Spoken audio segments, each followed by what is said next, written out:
Sesungguhnya sebagai orang-orang yang beriman, lewat pemberitaan firman ini kembali kita diajak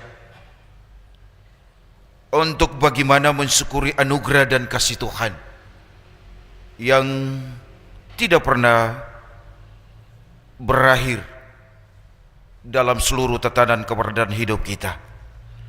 Ibu bapak saudara-saudara yang dikasihi Tuhan, di minggu keempat dalam bulan ini, firman yang telah kita baca Mazmur 147 ayat yang pertama hingga pada ayat yang ke-6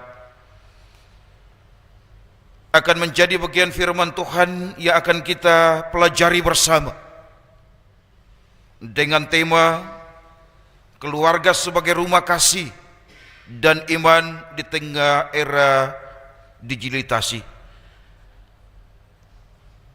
Era digitalisasi dan subtemanya keluarga dipulihkan, gereja dikuatkan. Ibu bapak saudara-saudara yang dikasihi Tuhan, keluarga tentunya dalam menjalani hari-hari hidup ini tidak ada seorang pun dalam persekutuan keluarga tidak pernah mengalami yang namanya persoalan. Begitukah? Ataukah sebaliknya, setiap keluarga di dalamnya kita semua tentunya mengalami yang namanya persoalan atau pergumulan-pergumulan hidup. Yang pasti sampai saat ini kita pun juga mengalami yang namanya pergumulan-pergumulan hidup. Dalam keberadaan hidup kita mungkin saja ekonomi yang terpuruk. Dalam keberadaan hidup keluarga-keluarga kita mungkin saja ada persoalan-persoalan tentang pendidikan anak-anak kita.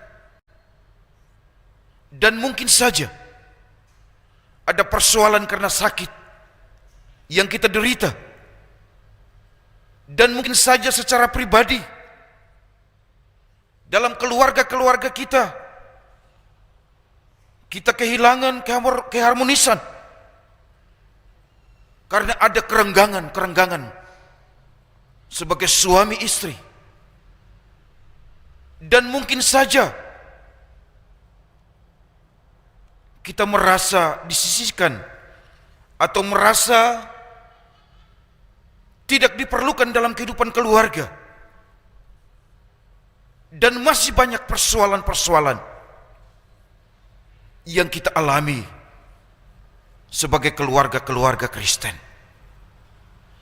Ibu bapak saudara-saudara yang dikasihi Tuhan, namun keluarga-keluarga Kristen sering dipandang sebagai sebuah jemaat yang terkecil dalam jemaat-jemaat yang mereka bersekutu untuk memuliakan Tuhan. Mengapa kita disebut sebagai jemaat-jemaat kecil dalam sebuah gereja yang besar? Karena lewat keberadaan hidup kita dalam keberadaan hidup setiap hari, dalam keberadaan hidup bersama dengan suami, istri, dan anak-anak kita, di lingkungan-lingkungan kita berada, sesungguhnya menunjukkan atau menampakkan gereja itu sendiri. Maka seringkali kita disebut sebagai gereja-gereja domestik atau gereja-gereja kecil, sebagai keluarga-keluarga Allah.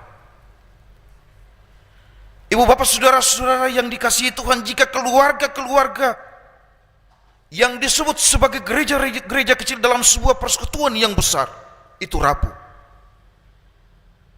ketika mengalami pergumulan-pergumulan hidup yang disampaikan tadi, tentunya gereja pun akan tampil dalam keadaan yang tidak baik-baik saja.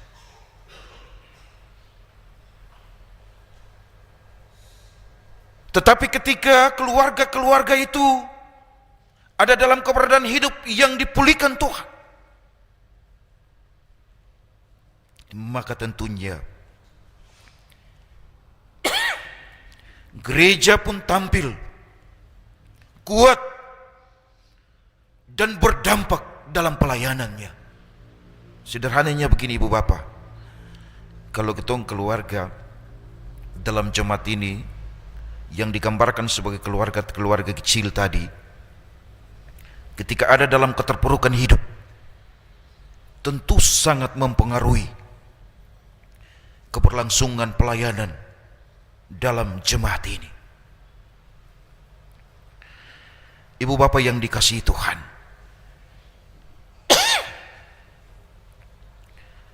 melalui pemazmur atau pemazmur mau mengajak kita untuk melihat Allah yang kita sembah bukan hanya sebagai pencipta alam semesta yang maha kuasa, tetapi juga hendaknya kita pahami Allah yang kita sembah adalah pribadi yang sangat peduli pada pergumulan kehidupan keluarga-keluarga. Bahkan Allah yang kita sembah sangat memahami setiap luka manusia dalam pergumulannya di tengah-tengah dunia ini. Maka sesungguhnya firman Tuhan Mazmur 147 ditulis untuk mengajak umat memuji Tuhan, karena Dia adalah Allah yang memulihkan, karena Dia Allah yang tidak pernah meninggalkan umatnya. Ibu bapak saudara-saudara yang dikasihi Tuhan, artinya pemulihan hidup manusia, artinya bahwa pemulihan hidup keluarga Allah yang selalu dan senantiasa mengimani Allah, bukan datangnya dari kita manusia ketika ada dalam pergumulan-pergumulan hidup, tetapi sesungguhnya pemulihan itu sendiri berasal dari Tuhan. Ada amin? Ibu bapak majelis, ada amin? Ibu bapak saudara-saudara yang dikasihi Tuhan, Allah yang kita imani tidak hanya pencipta langit dan bumi, tetapi juga membangun kembali kehidupan umatnya yang hancur. Ibu bapak saudara-saudara yang dikasihi Tuhan, Tuhan membangun Yerusalem, Ia menyembuhkan orang-orang yang patah hati dan membalut luka mereka. Ayat yang kedua dan ayat yang ketiga. Sama seperti Yerusalem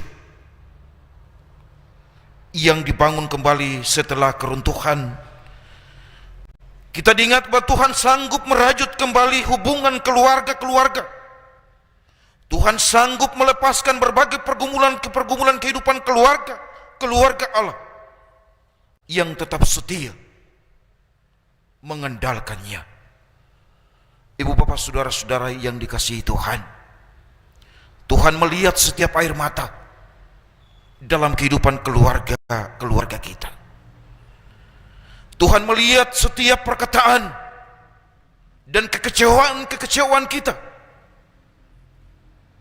Semua yang dialami tidak tersembunyi di hadapannya, dan kita diingatkan Dia sanggup menyembuhkan hati yang terluka. Dia sanggup untuk memberikan kesembuhan emosional. Pemulihan keluarga dimulai ketika setiap anggota keluarga datang kepada Tuhan dan membuka hati untuk diubahkan. Artinya bahwa ketika kita ada dalam persoalan, kita ada dalam pergumulan kehidupan keluarga, hendaknya kita datang kepada Tuhan untuk membuka hati. Kita datang kepada Tuhan untuk menaruh seluruh pergumulan hidup kita. Maka dengan iman percaya, kita pun juga diubahkan dalam berbagai pergumulan hidup kita. Ibu bapak saudara-saudara yang dikasihi Tuhan, dalam keberadaan hidup keluarga terkadang sebagai suami dan istri, Kadang dalam kehidupan rumah tangga ada suami yang menyakiti istri dan sebaliknya istri menyakiti suami. Dalam kata-kata dan juga masih banyak hal yang dilakukan untuk saling menyakiti. Namun kita diingatkan, mari sebagai suami juga istri belajarlah untuk saling mengampuni. Sebagai orang tua, bangunlah komunikasi-komunikasi yang baik dengan anak-anak kita. Sebagai anak, kita diajak juga untuk menghormati dan mengasihi orang tua kita. Ibu bapak saudara-saudara yang dikasihi Tuhan, Tuhan Maha Kuasa dan sentiasa menolong orang yang berharap kepadanya. Pemazmur berkata, Tuhan menghitung binatang-binatang dan memanggil semuanya dengan nama.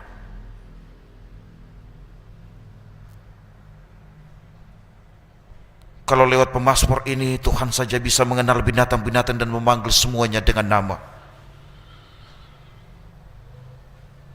apalagi kita manusia. Tuhan mengenal ibu bapa. Tuhan mengenal kita dengan seluruh pergumulan-pergumulan hidup kita. Untuk itu, tetap datanglah kepada Tuhan dalam setiap pergumulan-pergumulan kita. Ibu bapak saudara-saudara yang dikasihi Tuhan, tidak ada masalah keluarga yang terlalu besar di hadapan Tuhan. Sekali lagi, tidak ada masalah keluarga yang terlalu besar di hadapan Tuhan. Dia mengetahui setiap pergumulan dan menyediakan jalan keluar, menyediakan solusi bagi keberadaan hidup, pergumulan kehidupan keluarga kita. Yakin dan percayalah bahwa waktu di mana Ia menentukan bahwa keluarga-keluarga kita akan dipulihkan, maka tentunya pergumulan-pergumulan hidup kita akan terselesaikan dalam kasih dan cinta Tuhan itu sendiri. Jangan menyerah menghadapi masalah-masalah kehidupan keluarga. Terkadang hari ini ada beberapa keluarga anak-anak Tuhan mulai menyerah dengan berbagai pergumulan-pergumulan hidup ini. Ada beberapa keluarga anak-anak Tuhan mulai kehilangan arah karena ada pergumulan-pergumulan yang berat. Kita diingatkan kembali lagi, tidak ada masalah keluarga yang terlalu besar di hadapan Tuhan. Kita diingatkan untuk tetap berdoa bersama dengan orang-orang yang kita kasihi dalam sisi rumah kita. Percayalah bahwa Tuhan sedang bekerja dalam setiap kehidupan beriman kita. Meskipun hari ini mungkin saja kita belum melihat hasilnya dalam hidup beriman kita. Ibu bapak saudara-saudara yang dikasihi Tuhan, ayat yang pertama dan ayat yang ke-6, keluarga dipulihkan akan menguatkan gereja. Mazmur ini dimulai dengan ajakan haleluya. Sungguh bermazmur bagi Allah itu baik. Keluarga yang dipulihkan akan menjadi keluarga yang suka melayani Tuhan. Keluarga yang dipulihkan akan menjadi berkat. Keluarga yang dipulihkan tidak pernah meninggalkan Tuhan dalam segala pergumulan hidup mereka. Ibu bapak saudara-saudara yang dikasihi Tuhan, sebagai penutup, Mazmur 147 mengajarkan bahwa Allah kita adalah Allah yang membangun, Allah yang menyembuhkan, dan menguatkan. Karena itu, kembalilah dalam keberadaan hidup kita dengan mengingatkan 3 hal ini. Datanglah kepada Tuhan dengan setiap luka-luka keluarga kita. Dan yang kedua, izinkan Tuhan untuk memulihkan hubungan yang retak. Dan yang ketiga, sebagai keluarga-keluarga yang terus diberkati Tuhan, kita diingatkan untuk menjadikan rumah-rumah kita sebagai mezbah yang kudus bagi Tuhan untuk berdoa. Menjadikan rumah-rumah kita sebagai rumah yang terus memancarkan kasih Kristus. Menjadikan rumah-rumah kita sebagai rumah yang selalu menghadirkan pengampunan bagi seisi rumah kita. Ibu bapa yang dikasihi Tuhan, pesan yang terakhir untuk membangun mezbah Allah dalam keluarga, hendaknya jangan dilupakan. Sesibuk-sibuk apapun, kita diingatkan untuk selalu dan senantiasa membangun sebuah mezbah bersama dengan istri dan anak-anak kita. Di era saat ini banyak sekali godaan-godaan dunia ini yang terkadang ketika kita tidak mendekatkan diri dengan Tuhan, kita akan hancur. Bukan hanya anak-anak kita, tetapi sebagai orang tua, papa dan mama, terkadang juga kita ada dalam kehancuran-kehancuran karena tipu daya iblis. Untuk itu, sekali lagi, bangunlah mezbah dalam kehidupan keluarga kita. Untuk berdoa bersama, untuk membaca, mendengar, bahkan merenungkan firman Tuhan bersama. Imani dan percayalah, Ia sanggup untuk memulihkan seluruh keberadaan hidup dan pergumulan kita. Roh Kudus menolong kita dengan firman-Nya. Amin.